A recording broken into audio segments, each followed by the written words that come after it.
I've been called every single word under the sun at the poker table. I've been propositioned at the poker table. This shit happens all the time.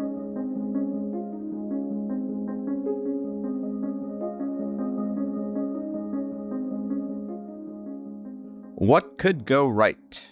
I'm Zachary Carabell, the founder of the Progress Network, joined as always by Emma Varvaloucas, the executive director of the Progress Network.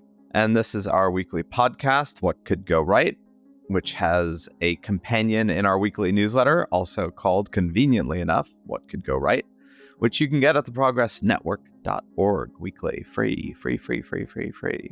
But with information that's valuable. So there's that too. And part of the point of this podcast is to look at the world through a somewhat different lens, with a somewhat different sensibility about what is going on in the world. There's a lot that's going on that's bad and terrible and atrocious. So what are the stories that aren't out there? What are the things going on in the world that point in different directions? Who are the people living their lives, their fascinating, interesting, multifaceted, quirky lives, eccentric lives, doing work that may illuminate us, may illuminate other pathways to create other futures other than the futures that we fear we are creating. And that's what we're trying to do every week, to look at real issues confronted by real people with a different sensibility about, okay, what are we doing about it? How could this go in different directions than our fears? And some of that is fueled by, as I said, fascinating, interesting individuals living fascinating, interesting individual lives. And we are going to talk to someone today who has done and is doing just that. So, Emma, tell us about contestant number one. Today, we are going to talk to Maria Konnikova. She is a best-selling author of 3 different books, the most recent, which is called The Biggest Bluff. And that outlines her path from a journalist and psychology PhD to a professional poker player. She has won over $500,000 in earnings, and she also continues to write. So she will have a new book coming out soon as well. She also is co-host with Nate Silver of the podcast Risky Business, and she has a Substack, as everyone does these days. So let's go talk to Maria. Let us do it. So Maria, welcome to What Could Go Right. It's so nice to talk to you today. It's so nice to talk to the two of you. I'm very happy to be here. Yeah. So I feel like with you, the backstory is really important, right? So for people that are not familiar with your work and your books, can you give us what happened, right? Like, how did you become a professional poker player and why? And just give us all of the nitty-gritty about that. That question can have so many different, depending on how you, the tonality with which you ask that. You could be like, so Maria, tell us what happened. Or you could be like, so Maria, what happened? Or And you know what, Zachary? I've actually gotten all of those tonalities, from like, you go girl to like, you are the devil incarnate. I still get these messages on Twitter. I'm sorry, I still call it Twitter. I hope that's fine. we all still call it Twitter. Okay. I get these messages on Twitter from people being like, I'm your biggest fan. What the fuck are you doing? Like, get away. Like, stop being a degenerate gambler, like, and blah, blah, blah. I was like, thank you, biggest fan. This is definitely the way to get me to write what you want me to write. Well, it's funny too, right? Because I feel like if you didn't turn out to be a successful poker player, like that question would also be different. To answer your question, so I have a PhD in psychology, and I studied decision-making, so risky decision-making, specifically under conditions of uncertainty and hot emotional stress. And my advisor was Walter Mischel, who you might know as the marshmallow guy, who ran those famous marshmallow studies of the little kid. How long can you wait for more marshmallows or cookies or whatever it is? The delay of gratification studies. And I was his final grad student. So that's kind of where I come from an academic standpoint. But I never wanted to be in academia. And I actually wrote my first book, Mastermind, while I was in grad school. So I took a leave of absence to write that. And it ended up working really well. I've written a lot about luck and the role that luck plays in people's lives. And I think that I have to acknowledge that I got ridiculously lucky with that first book, because it centered on Sherlock Holmes, and the publication date happened to coincide with the time that the BBC Sherlock series was coming out with Benedict Cumberbatch, and it captured the popular zeitgeist in a way that propelled it to the New York Times bestseller list, which launched my writing career. So after I finished my dissertation, I started writing full time. So, went to work for The New Yorker, which was my home for many years, wrote my second book about con artists, and had no idea what poker was, by the way, like this entire time. Not somebody who grew up in a games playing household, didn't even have a deck of cards, didn't know how many cards were in a deck. So somebody who, like, for whom this was a totally foreign world. I've had a really tough time after my second book came out, where just a lot of shit happened. I got really, really sick with an autoimmune disorder and no one could diagnose it. My grandmother died in a freak accident. My husband lost his job. My mom lost her job. Like, just one thing after another after another. It's this feeling that, your life is kind of spiraling out of control. And it's interesting because that's what my dissertation, that's what my psychology work was about. It was about the illusion of control. So when we still feel we're in control of events, even when we're not, when you put us in stochastic environments and we still think that we're doing more than we actually are. And so now I found very personally how much that had played out in my own life.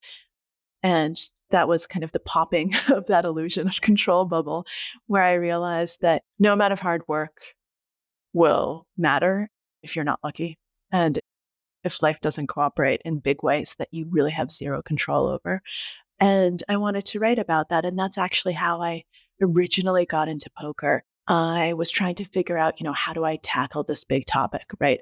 How do I write about skill and chance and luck and kind of how do I process all of this? And the idea of poker came from John von Neumann, the father of game theory. So I learned that game theory was actually born from poker, that von Neumann was a huge poker player. And that he thought that poker basically had the solution to strategic decision making, that if you could solve poker, you solve the world, you prevent nuclear war. And I had no idea really what poker was apart from Rounders, the movie. And I was like, let me see what this poker thing is. So I started, Googling and looking it up. And I was like, oh my God, this seems really interesting. Why don't I learn this game? Spend a year learning it and use that as my book, kind of use that journey, use poker as a metaphor for life. Once again, not my original idea, suggested to me by von Neumann, though I took it in a very different direction. And that's kind of how I got into the poker world. And what ended up happening was, so again, luck, I got one of the best players in the world to somehow agree to coach me. He's from Rounders. That's how I knew him, Eric Seidel, in that famous hand that Matt Damon watches over and over in that movie. And we got along really well. And I learned, I went on leave from the New Yorker to basically live and breathe poker full time for this book. I would be studying or playing 10, 11, 12 hours a day to kind of ramp up. And so, 7 days a week. And like, I took this as a full-time job, as a full-time challenge, doing the George Plimpton if he had actually like done all of the professional baseball training as well. And then within basically almost a year to the day from when I started playing, I won a major international championship. That was kind of the beginning of my journey. My amazing editor at Penguin Press, Scott Moyers, was ridiculously understanding. And I was like, can the book wait a little? Can we push the deadline because this is going differently than planned? And he's like, yeah, absolutely. Push it as far as you need to. And we did, and it all worked out. And here we are today. I'm still playing. We are taping this podcast. I'm in Las Vegas right now for the World Series of Poker. I am a member of PokerStars Team Pro, so I rejoined them back in October. I'm taking this quite seriously, but I'm also a full-time writer, right? So at this point, it's kind of like these two parallel careers. So I'm working on my next book. I have a weekly Substack. I have a weekly podcast with Nate Silver. So I'm kind of firing on all cylinders. But the one thing that unites all of these things is a fascination with decision making, with risk, with chance, and with mastering it. And I think that's a thread that's just kind of been a constant in all of my work and throughout my life, from the moment that my parents decided to leave the Soviet Union and come here. Talk about risky decision making. Full disclosure, serendipity, we do share an editor in Scott at Penguin. So there's that. Isn't he amazing? Can we just do a 5-minute ode to Scott Moyers? Hosanna for Scott Moyers. Yes. It's fun. I was thinking, is poker an example of letting go of control too? Well, yes and no. So poker is this absolutely beautiful merging of skill and chance. It's absolutely a game of skill, right? So when people say you're a gambler, I'm like, actually, no, I don't gamble because I don't play any other game in a casino, right? I have zero interest in them. I've never played slot machines. I've never played craps. I've never played roulette, played blackjack once in my life under duress and hated it. The reason that's gambling is because you're playing against the house and you have to have the best hand to win. So sure, there are different strategies, but you cannot win without having the best of it. Poker, you can win with the worst hand and you can lose with the best hand because it's not the best hand that wins, it's the best player. And there are a lot of data, a lot of studies that I actually end up citing in the biggest bluff that show that it really is a game of skill. And over the long term, the most skilled players will get all of the money. However, it's a really, really important and powerful lesson in the role of chance in the immediate term. So there's a difference between kind of long term, I have an edge, I'm going to make money, versus in this one hand, right? In this one spot, am I going to win? And you learn that even if you make all of the right decisions, you can lose. And you have to keep just making the right decision, keep focusing on the process and learning to let go of the outcome. So think about any kind of decision at the poker table. Like imagine I just got my money in and I'm a 75% favorite. That's amazing, right? Like 75% is huge. And I mean, if I were to tell you, you can put this amount of money with a 75% chance to win, you'd take that risk, right? Because it's a really great risk. What's going to happen 25% of the time? You lose. You made the right decision, but you lose. I can put my money in as a 95% favorite. If I told you, hey, do you want to go in on this 95% favorite? You'd be like, yeah, absolutely. Like, sign me up. 5% of the time, you're going to lose your money. And 5% is not zero. And that's so, so important to remember. And poker teaches you that. Poker really, really just drums those percentages into your heads, even though our brains are normally really, really bad at processing them. That's one of the reasons why I love it and why I recommend it as a teaching tool and why I actually think that poker should be taught in schools, because it's a really great way of learning to think probabilistically, which teaches the brain probabilities in the way that the brain knows how to learn, which is by doing and by experiencing and by sampling over and over and over. Because poker, you're playing thousands of hands. So you actually get to viscerally experience, what 1% feels like, what 2% feels like. And you know that that ain't zero, right? That's very, very real. And it happens much more frequently than you want. And so in that sense, it does make you kind of acknowledge chance and let go of control, because once your part is done, once you've made the right decision, once you've thought through everything and kind of done everything that is within your control, then you have to let go of the outcome, right? Then you have to just say, okay, whatever happens, happens. I don't control the next card. I don't control what comes off. My decision is made. I made the right decision. I have the data right here. I can see that I'm a favorite. My task is to keep being a favorite, right? To keep putting myself in a position to get lucky, because over time, then it will even out and I'll be lucky. But in this immediate moment, I might lose, and I have to make my peace with that as long as I thought correctly. Now, if you're on the wrong side, by the way, of that decision, if you were that 2% person who won, you have to rethink why you were in that situation. And even though it worked out correctly for you, you have to say, uh-oh, my process was wrong. I made the wrong decision. What did I think through incorrectly? What did I do wrong? How can I improve next time around? Sure. So harkening back, to what you said in the beginning, which is like, if you solve poker, you solve the world, or like you solve how to do your own life, right? What are the applicable lessons insofar as like, how would you describe what you've learned from poker to put yourself in a lucky position in life? Well, I mean, I think that it just goes to every single decision that you make. How do you make those decisions? And it's a way of honing your thought process and of making sure that you're thinking correctly when it comes to making decisions that matter. Because at the poker table, every decision matters, but it's really, really hard. It's a lot of work, right? You're exhausted to be thinking like correctly every single time. That's true of life too. what am I having for lunch today? Like, I don't know. Like, I don't care, right? It's not a consequential decision. But at the end of the day, what poker teaches you is in those key moments where the decision matters, learn how to make your process optimal and how to keep improving that process. So I actually have decision diaries for when I'm making important choices, and I write down all the factors I'm considering. I weight them, like how important each one is. I give them probabilities and certainties, like, okay, I'm 50% sure of this, like I'm 75% sure of this. And then I try to figure out, like, how do I make this decision? And then I make it. But what it also does is it gives me a really lovely objective record of my thought process that after the decision happens, after the outcome is known, I can go back and see whether I thought correctly or not, because the outcome might have gone in my favor, but not for the reasons I thought. And the outcome might have gone against me. And in that case, I can say, okay, is it because I made the wrong decision or is it because I got unlucky? And so the next time you can improve it over and over. So that's kind of the nitty gritty of how poker helps you every single day. And it helps you really understand probabilities.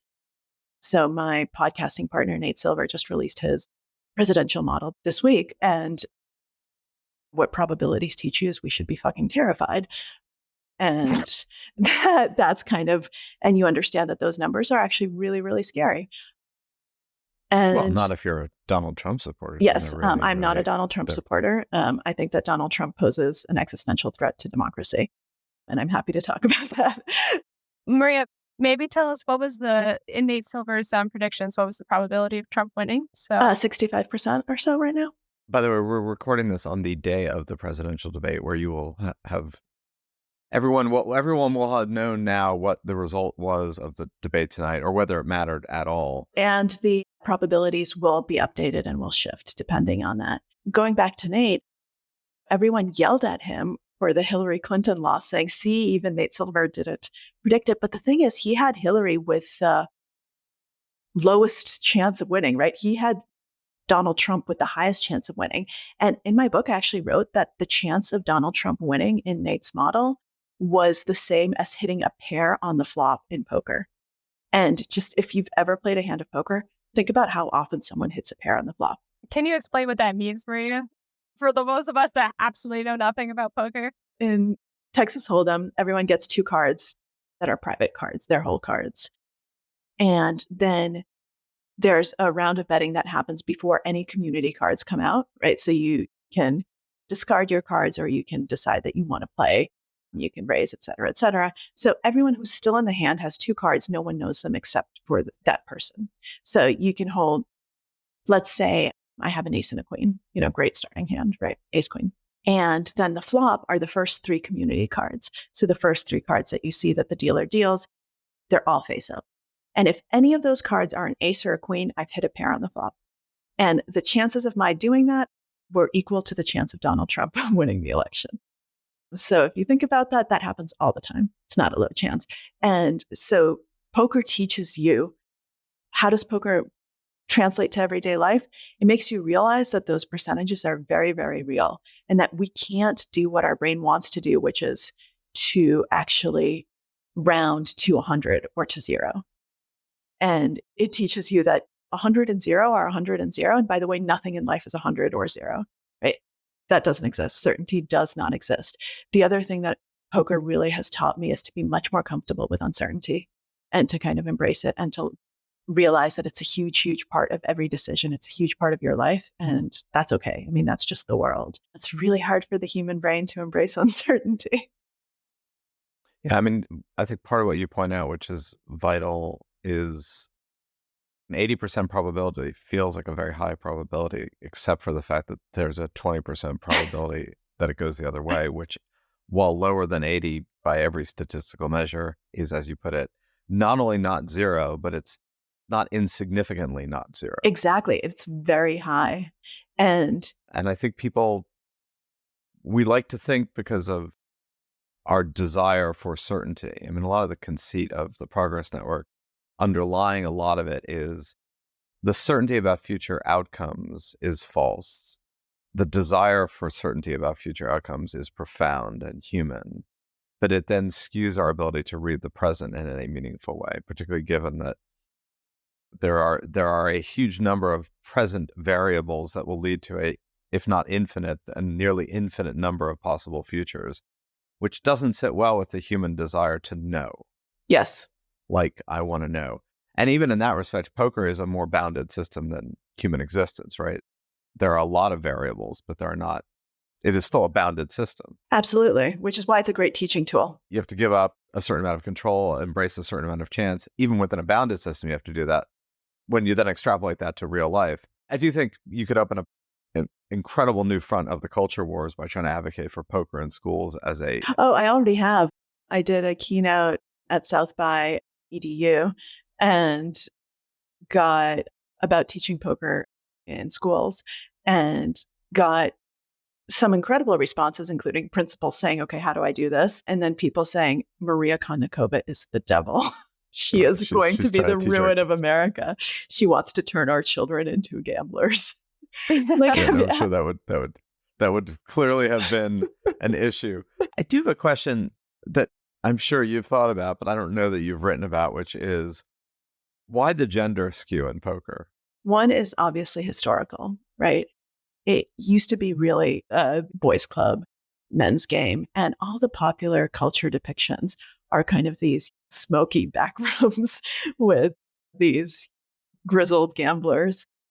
And it just didn't seem like a very friendly environment for women. Fast forward to today, when you go into a lot of kind of local casinos where you play lower stakes games, the places where most people would start out, that's still the reception you have. You have a lot of guys there, and to them, it's their guys' night out. Like, they don't want to deal with a woman at the table. They don't want to watch what they say. They want to have a good time. These are not professional players most of the time. These are people who are there to kind of drink, have fun, hang out with the boys.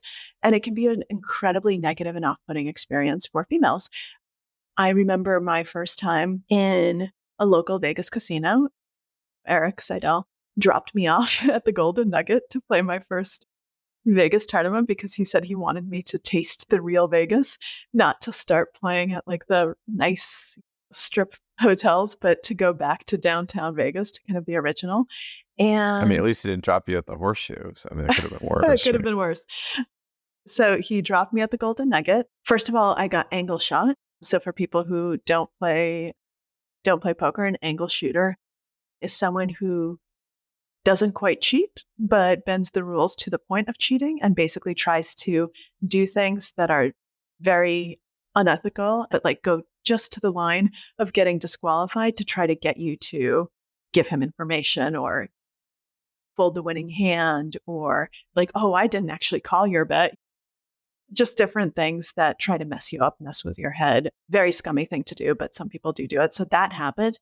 And I got a lot of flack for being female. And I had some experiences during that first time where if I wasn't a journalist, I hadn't been doing this for a book, I didn't know exactly why I was sitting there, I didn't already know that amazing poker players existed because Eric had introduced me to them, I probably would have just gotten up and never played poker again, right? Because why in the world do that?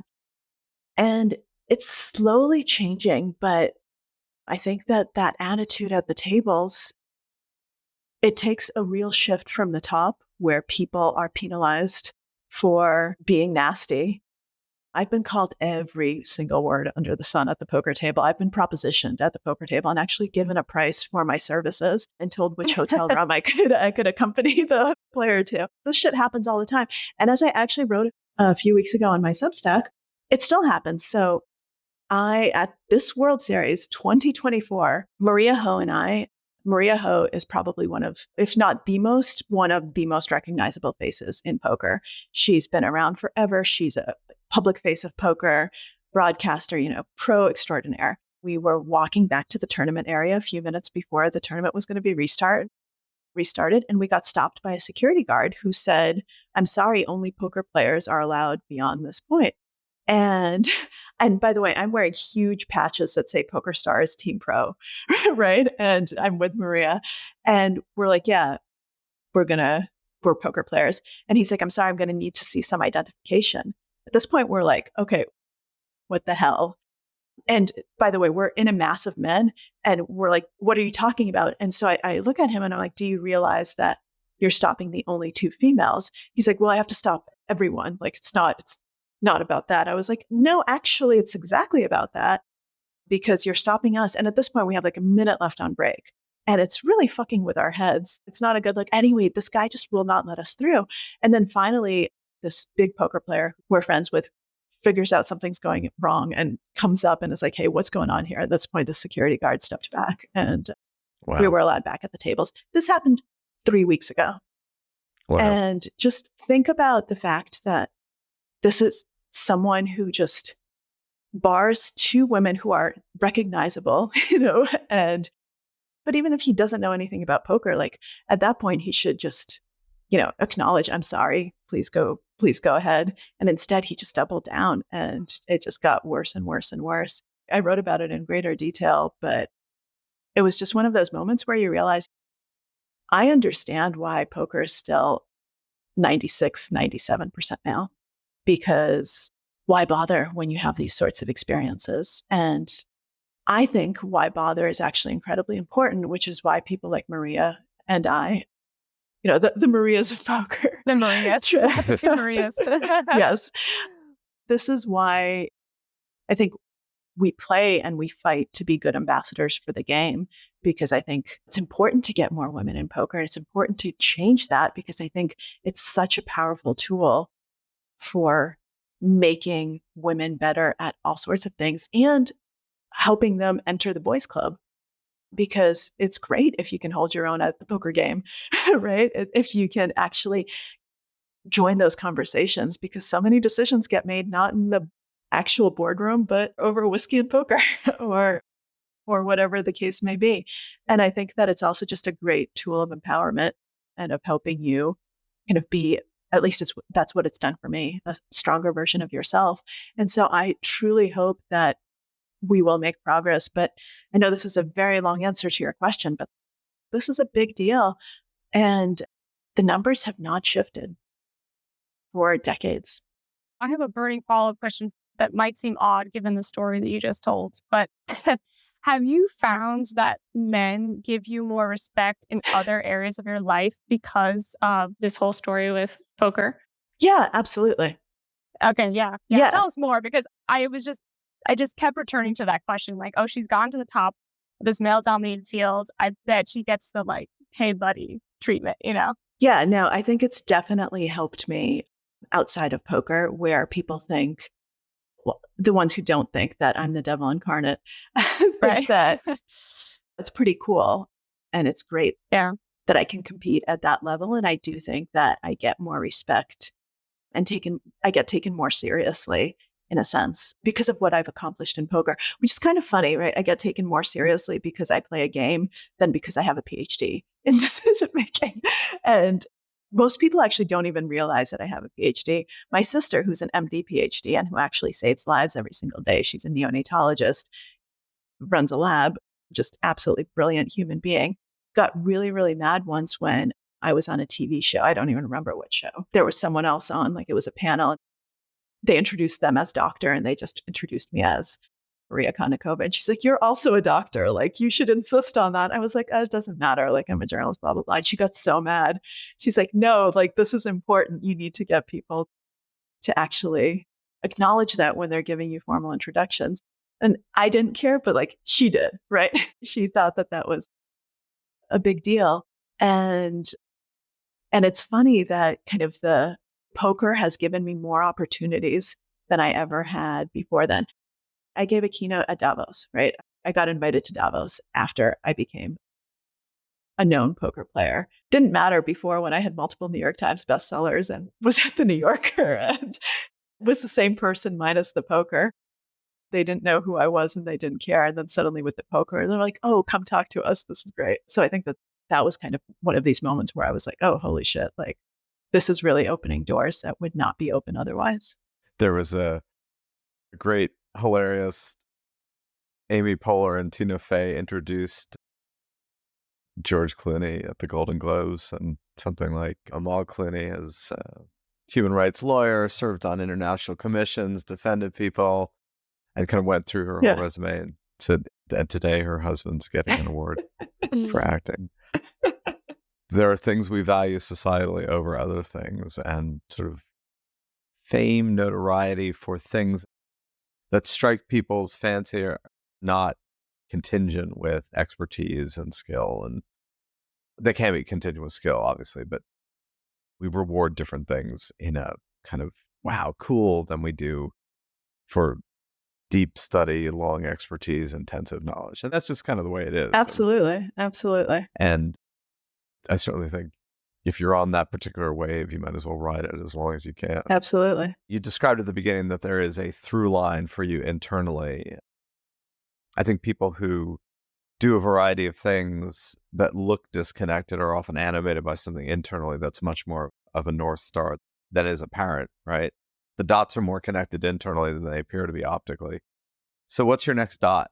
Yeah, so I'm working on my next book right now, which is about cheating in games. So not cheating in relationships, but all games. So from poker and chess to sports. It's something that I think connects a lot of the thoughts that I've had in the past, a lot of the threads from the confidence game, which was about con artists, which isn't cheating. It's a little bit different. Poker and kind of chance and ethical gray lines and all of that.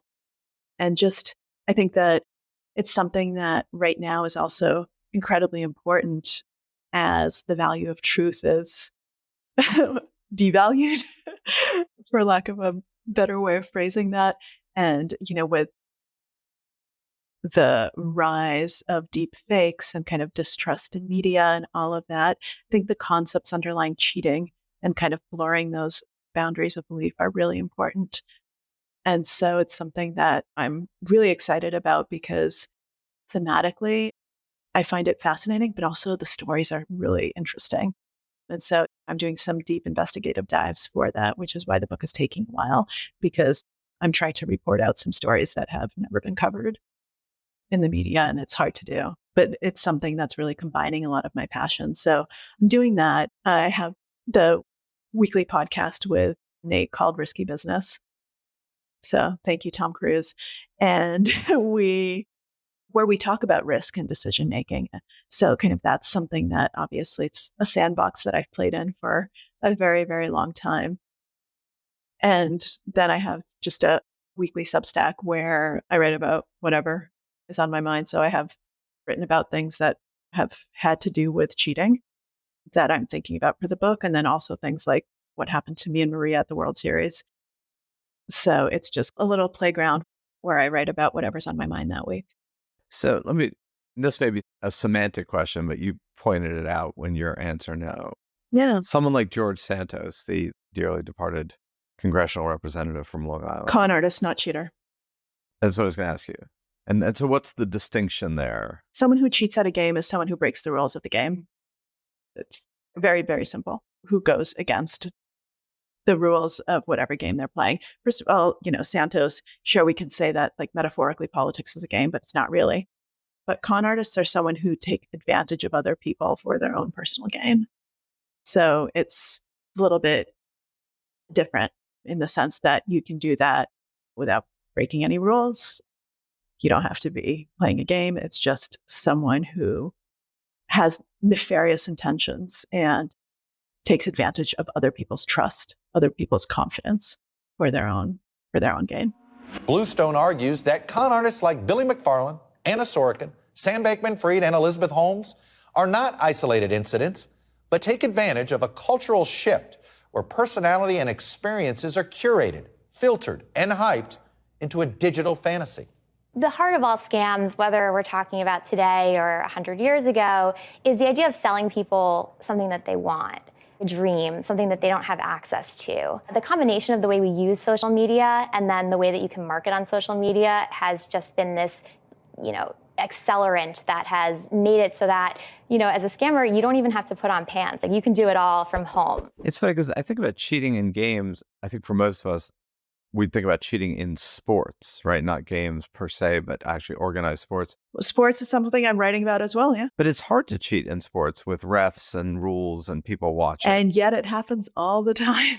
So my question about cheating is these people that do it, especially because you said a lot of these stories weren't reported in the media. Is it just a fantasy that we think that those people like eventually get their just desserts? Or is there just lots of cheating going on? And in fact, it's the reward is good, right? They're rewarded for doing it at the end of the day. Yeah, sadly, I think the latter. One of the motivations for this is, I think, as with so many things, sunlight, best disinfectant.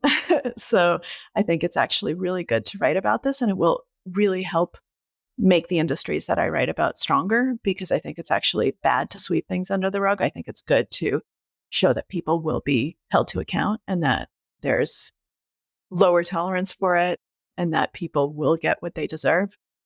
But a lot of people, their first instinct is to hide it and to say, I don't want people to realize that cheating can happen here. I'm going to just ignore it. I'm going to pay people to be quiet. I'm going to make it go away. And I think that's a really incorrect attitude, because our goal should be making cheating more and more difficult, making the repercussions more and more serious, making the expected value proposition worse, so that it no longer is in your best interests to cheat, because the downside is so much greater than the upside that it's not worth the risk. By the way, some people are going to cheat anyway, because some of the people I write about are like people who cheat at your home Monopoly game. Like those people, they're going to cheat, right? Like why? There's like nothing, there's nothing to gain there. I kind of want to ask that question back to you though. Like, why? What's the psychology there? This will be in the book, Emma. This will be in the book. Okay, all right. Yeah, because I'm curious. Like for me, okay, I'm going to throw my theory out there. Their sense of self is so weak and unstable that they have to prove at every opportunity, right? I like that. The loser theory. So the losers cheat. Yeah. That's fun. Are you going to opine on that theory, or just going to like let that hang there and then we? We'll let that hang there. Okay, so we will. That's like a to be continued. I need to sell books, people. No, I get it. Teasers are very, very important.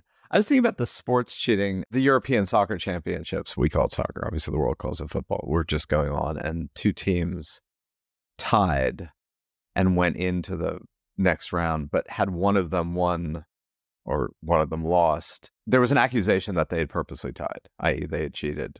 They collectively cheated. Which made me wonder, like, can that even go on? I mean, it's one thing for a team to cheat. Could two teams collude and cheat? Yeah, absolutely they could. And collusion is actually one of those really difficult topics because it happens in a lot of games. And it's absolutely cheating, but some cheating, black and white, right? Like, it's really like not easy, but like you can catch it, you can prove it. Collusion is really tough. And so it's really hard to be able to be like 100% you colluded, you're going to be penalized for this. And so it's one of those areas where like it happens, it ain't good. And it's really, really hard to control and to figure out, okay, what actually happened here, which is actually one of the problems that I ran into when I was reporting back in the day on con artists, because people would ask, is X a con artist? And I would say, well, here's what would make this person a con artist. Here's what wouldn't. But at the end of the day, it's a question of intention. And unless we have just absolute proof of the con that happened, we don't know. We can't see into their mind unless they tell us, was their intent to kind of deceive, or were they a true believer? Right? Did they actually believe the snake oil they were selling? If they actually believed it, they weren't a con artist, right? They were a true believer. And that's a difference. They could be doing the exact same thing, selling the exact same snake oil, yet one of them is a con artist and one of them is a true believer. When it comes to things like collusion, it's really, really difficult to ascertain, did they do this intentionally? Was it subconscious, right? Did they just kind of soft play each other? Unless they were idiots, and sometimes there's a paper trail, right? Sometimes there's actually like text messages like, okay, if you throw this game, do this, do that, you get paid X amount, or this happens or that happens, in which case, great, we caught you. But unless you can find something like that, those things are softer and a little bit more difficult because it once again gets into intention. Did you do this on purpose? Was it a concerted effort? What exactly happened? And this has been going on forever. We've got the Chicago Black Sox, right? This is kind of an age-old tale where teams and players will throw games, will play in suboptimal ways for some other reasons. And yeah, it's a problem, and it's incredibly difficult to solve it because of that inability to point to something and be like, you broke this rule. We disqualify you. So, in popular culture, the con artists that we think about are either glorified as being pretty damn brilliant, right? The con artists in The Sting, or the show that Amazon did called Stinky Pete, or the Grifters movies. They were these really brilliant multi-level thinkers who were orchestrating really, really complicated multi-level things. And then you have the examples of some con artists that we know of in real life who were incredibly successful until they were spectacularly unsuccessful. So Sam Bankman-Fried and FTX or Bernie Madoff, many of which were kind of pyramid scheme cons. Yep. They weren't incredibly intricate when you think about it. They were actually pretty simple. And then often those people either believed some of what they were doing. I mean, we don't really know about Bankman-Fried's internal reality, or they sort of inadvertently started doing something and then couldn't get out of it. It wasn't really born of some master plan. It was born more of desperation. Do you feel there are these like brilliant con artists out there populating, or have we kind of taken a human instinct and extrapolated a much more interesting character because that's narratively convenient? No. I mean, I think that there's a reason they're called con artists, right? They are artists. And I think that a lot of them are absolutely brilliant and could be ridiculously successful at almost anything in life and just choose to do this because they're, it's kind of this addiction almost. I think that there are tons of them out there. And I think that for every Elizabeth Holmes and Theranos that we've brought down, I'm willing to bet any amount of money that there are more Theranoses out there that are currently being funded by VCs in Silicon Valley, right? Sure. Yes, there are bad actors who are incredibly, incredibly good at it and who love it, who get off on it and who are never going to quit. I've never met a con artist, by the way, who's gone straight. Interesting. I mean, to bring us back around to the beginning, I'm curious now, other than like the negative effects on other people, right? Like the hurt and the attention, what's like the skill space between a con artist and like a really, really, really good poker player, right? Because both of them are. There's almost no overlap because poker players, it's very different because you're playing by the rules of the game, right? Bluffing is part of the game. You're actually just learning a skill set at how to play a good game strategically. So in that sense, I mean, they're strategic actors and they're good strategic players, but con artists are motivated to take advantage of others in a way that deceives them and goes against the rules of the game that is life. They take advantage of the norms of society and of the fact that most people aren't out to con us and that society is built on trust, that human beings are nice and kind and hopeful. And everything good about human nature is what con artists take advantage of and flip on their head. And I write about, in The Confidence Game, the dark triad of personality traits, which is something that con artists usually have at least two of the three. I say at least two because the dark triad is psychopathy, narcissism, and Machiavellianism. And psychopathy is just ridiculously rare, right? So most people don't have psychopathy just because, it's 3-4% of the population. It's an incredibly low number. But as you would have pointed out, it's not zero. It's not zero, right? No. But narcissism and Machiavellianism are kind of the two driving forces of con artists. And narcissism is not just thinking that you're the center of the universe, but the sense of entitlement, right? The sense of this is owed to me. This is correct. So it enables you to justify taking from other people because you think that you deserve it more. It's like, I didn't finish high school, but I'm going to steal this person's MD credentials and pass myself off as a doctor because I'm smarter than most doctors and I deserve it more, right? So I'm not doing anything wrong. I'm just righting the world. I'm righting the wrongs of the world. And then Machiavellianism, from Machiavelli's The Prince, is the ability to convince people to do what you want them to do, but have them think it's their own idea. So they don't feel like they're being manipulated by you. They feel like they're actually kind of doing it of their own volition, because that's the key of a con, right? A con artist is not Oftentimes they can't be prosecuted because they haven't broken any laws, because a con artist doesn't take, you give, right? A con artist is someone who gets you to trust them. And then you are the one who offers everything, and they don't steal it from you. It's not like they say, give me your money. Madoff, people were begging him to take their money. Please take my money, please. Do you think you could accommodate me? You think you could find some space for exactly, me? Exactly. So that's kind of that type.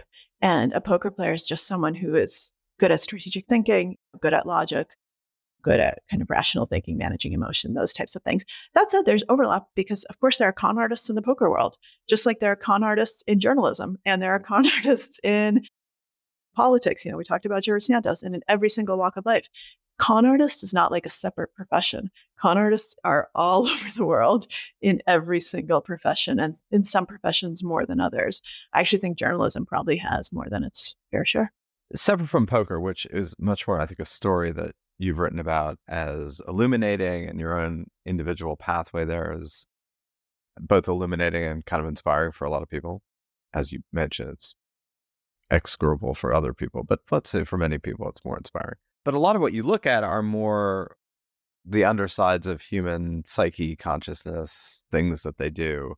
So how do you get plunged into those stories, fascinated by them, almost unlocking a puzzle, without getting plunged into the darkness of many of the people whose stories you are telling? I mean, it's really difficult. I am fascinated by the dark side of humanity. Always have been. And I'm one of those people who in college took a class that was a joint class with the med school and the law school on the psychology of serial killers. Right? So I find the deviations from the norm absolutely fascinating. Which is why in grad school I studied individual differences, right? Which is how individuals are different, not these big takeaways from decision making, but individual psychology. And it's an area that's very unpopular to study because people like the generalities and kind of the big takeaways. And I always have been fascinated by kind of the fringe cases. And okay, well, get me into the nitty gritty. I want to know about kind of the things that make people unique, as opposed to the things that we can generalize. Generalizations are great, but they fail in individual cases. I've always been fascinated by that. And I've always been fascinated by the criminal mind. If you look at some of the stories I wrote for the New Yorker that were totally crazy, like I wrote about the mob, right? I got to meet some surviving members of the Genovese family and all sorts of really fun stuff. Became friends with Meyer Lansky Jr.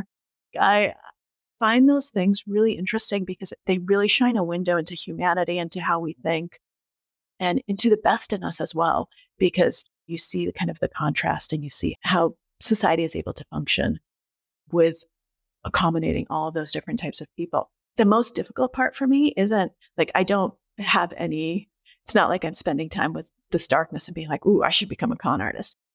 What's really depressing, because I also look at the victims and the people who kind of are on the other side of that. And that's what really gets me. Sometimes I just despair. Like sometimes I do get into like these very depressive modes where I'm like, humanity sucks. This is awful. This is just absolutely horrendous. And what gets me through it is to realize that like I've chosen to focus on a very specific subset of humanity, which is not representative. And that's not actually what is going on. And that most people are very good, which is what kind of enables this to thrive. And that by focusing on it, by shedding a light on it, I'm arming people. And I think I'm trying to give people tools to understand. At the end of the day, that's my goal. I hate to be Pollyannish, but like, I do want to make the world a better place in my small way by trying to kind of illuminate some of these darker recesses of the human mind and figure out, okay, how do we deal with them? How do we respond to them? How do we make good decisions and lead good lives despite this? Well, that's a wonderful way to end a fun, illuminating conversation. So I really appreciate your time and your work. You've had a fascinating career arc to date. I'm sure there could be some weird, unforeseen chapters ahead. We could come back in 10 years and you'll be skydiving or No. Right. Not happening. Something other, unforeseen and other. Absolutely. Maybe you'll be elected to office. Who Oh, knows? God, no. It's been a pleasure talking with you, and good luck with the new book. Thank you so much. It's been an absolute pleasure. Thank you for the wonderful conversation. Yeah, thank you, Maria. It's very easy to get very issue oriented, and I like the fact that we do a lot of conversations that are very issue oriented. We did the Indian election and taxation. It's refreshing to just focus on someone who's had a really interesting life, who writes fascinating things about fascinating and sometimes disturbing people. Yeah. And we didn't have to point her in any particular Pollyannish direction at all. She got there all by herself. That was not pre-planned, just so everyone knows. That's right. There was no pushing for us. No, it's true, right? Like if you're talking about progress as a concept, that has to involve the entire scope of humanity. And the entire scope of humanity is not just political issues and environmental issues. It's also interior life, psychology, how we make better decisions, like we talked about today, art, motivation. I mean, there's just so many different things, right?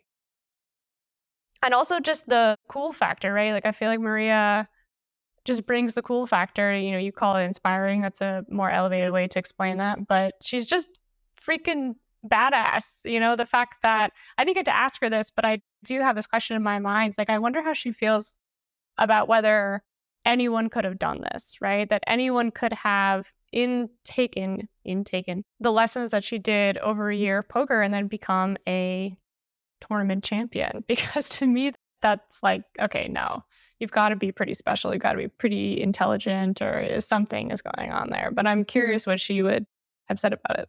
The poker as skill is clearly a reality, and she clearly developed a high level of skill where many other people who've done the same thing do not. But she also has the humility of, even with a high level of skill, there's a certain amount of chance and luck, and things happen. We know that from very high level sports, right? In order to get to that level, you have to have an incredible amount of skill. In order to win against a lot of other people who have an incredible amount of skill, then there's also a certain amount of luck, usually. There's kind of the lived experience of individual lives, and then there's the collective story we're telling. And more, it feels to me, one of the oddities of our moment is indeed this disjuncture between really rich, interesting interior lives or careers or individual stories, which are uplifting and fascinating and sometimes weird and sometimes wonderful, or often both, juxtaposed to a pretty one-note, monotonous, oh my God, the sky is falling collective story. And look, we've talked a lot about collective stories are often negative, human beings often like drama, all that's true. And there's also lots going on that's bad, so that's also true. But there are probably more stories of more interesting people than ever before. There's certainly also more people than ever before, so it would stand to reason. Yeah, it's funny, right? It harkens back to that news item that we talked about a few weeks back with the news being relentless and boring. And there's just no reason for it to be, right? Because the humanity is not relentless and boring. They're like quirky and weird, and they are always up to something interesting. Yeah. I'm reminded, as you're talking about that we have more access to stories and storytellers, about someone I went to college with named Max Raskin, who is collecting, a not insignificant amount of attention because he has a Substack where he does these wacky interviews with people, right? So he'll talk to Jonathan Haidt like we did, but they're going to dig deep about Jonathan's childhood, or just like full scope, different than anything that you see anywhere else. And I think that's such a prime example of what you're talking about, right? There are so many different threads that are there to be pulled, and that people are actually pulling more so now than ever. Absolutely. So let's have some more of these conversations going forward, shall we?